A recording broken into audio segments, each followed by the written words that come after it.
इस वक्त की बड़ी खबर, नए समझौते पर अमेरिकी राष्ट्रपति डोनाल्ड ट्रंप का बड़ा बयान। शांति वार्ता को लेकर कोई भी दबाव नहीं, ओबामा बाइडेन का ट्रंप ने जिक्र किया।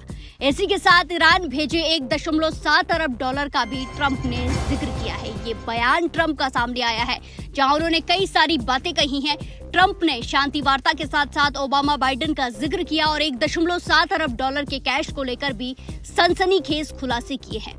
अमेरिका ईरान के बीच सीज फायर युद्ध विराम की डेडलाइन नजदीक आती जा रही है। लगातार समय जो है वो कम होता नजर आ रहा है, लेकिन दोनों देशों के बीच के जो रिश्ते हैं वो सुधरने की जगह लगातार बिगड़ते जा रहे हैं। पहले दौर की शांति वार्ता फेल होने के बाद पाकिस्तान के इस्लामाबाद में दूसरे दौर की वार्ता की तैयारी चल रही है। हालांकि समस्या यह है कि परेशानी यह है कि इस बातचीत में ईरान को कोई भी दिलचस्पी नहीं है और इस बातचीत से ईरान ने कई बार इनकार भी कर दिया है। इसी बीच अमेरिकी राष्ट्रपति डोनाल्ड ट्रंप ने कहा कि शांति वार्ता को लेकर उनके ऊपर कोई भी दबाव नहीं है।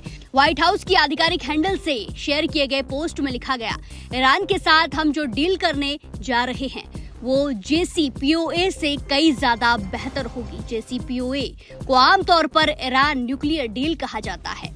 इसे बराक हुसैन ओबामा और बाइडेन ने तैयार किया था। ये हमारे देश की सुरक्षा से जुड़ी अब तक की सबसे खराब डील्स में से एक थी। ये न्यूक्लियर हथियार हासिल करने का एक पक्का रास्ता था, लेकिन जिस डील पर हम काम कर रहे हैं उसके तहत ऐसा ना तो होगा और ना ही हो सकता है। एक तरफ सीज फायर की डेडलाइन पास आती जा रही है, युद्ध विराम की डेडलाइन पास आती जा रही है, और दूसरी तरफ डोनाल्ड ट्रंप के तीखे बयानों ने वैश्विक राजनीति में भूचाल ला दिया है। ट्रंप ने एक बार फिर ईरान के साथ हुई पिछली परमाणु डील यानी कि JCPOA पर जोरदार हमला बोला। ट्रंप ने साफ शब्दों में कहा, बराक ओबामा और बाइडेन ने जो डील तैयार की थी वो अमेरिका की सुरक्षा के इतिहास में अब तक की सबसे खराब समझौतों में से एक थी। इसे सुधारा जाएगा। ट्रंप के मुताबिक वो डील ईरान के लिए परमाणु हथियार हासिल करने का एक सीधा और पक्का रास्ता थी। लेकिन अब ट्रंप जिस नई डील की बात कर रहे हैं उनका दावा है कि उसमें ऐसी कोई भी गुंजाइश नहीं होगी जिससे दुनिया की सुरक्षा खतरे में पड़े। इसी के साथ बोइंग 757 और कैश पर भी ट्रंप ने कई सारी बातें कही।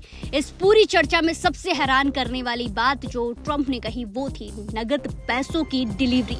ट्रंप ने आरोप लगाया कि पिछली सरकार ने 1.7 अरब डॉलर की भारी भरकम रकम नगदी के रूप में एक बोइंग 757 विमान में भरकर ईरान भेजी थी। उन्होंने बताया कि DC, वर्जीनिया और मैरीलैंड के बैंकों से सारा कैश खाली करवा लिया गया था ताकि ईरान का नेतृत्व इसे अपनी मन मर्जी से खर्च कर सके। ट्रंप का मानना है कि अगर उन्होंने उस पुरानी डील को खत्म नहीं किया होता तो आज इजराइल और पूरे मिडिल ईस्ट में परमाणु हथियारों का इस्तेमाल हो चुका होता और हमारे अमेरिकी सैन्य ठिकाने भी सुरक्षित नहीं रहते।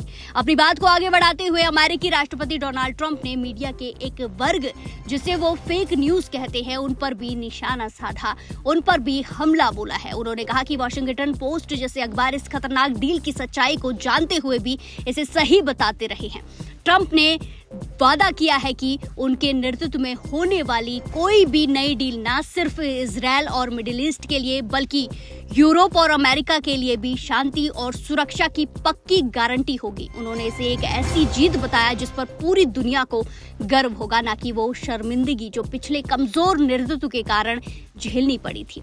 कुल मिलाकर देखा जाए तो अमेरिकी राष्ट्रपति डोनाल्ड ट्रंप ने एक बार फिर दुनिया के सामने ये साबित करने की कोशिश की है कि उनकी अमेरिका फर्स्ट की नीति में पुरानी गलतियों के लिए कोई भी जगह नहीं है। 1.7 अरब डॉलर की नकदी और बोइंग विमान वाला खुलासा सिर्फ एक बयान नहीं बल्कि पिछली सरकारों की विदेश नीति पर एक बहुत बड़ा सवालिया निशान है जो ट्रंप ने खड़ा किया है। ट्रंप साफ कर चुके हैं कि वो ऐसी किसी भी डील का हिस्सा नहीं बनेंगे जो अमेरिका या उसके सहयोगियों खासकर इजराइल की सुरक्षा को खतरे में डाले।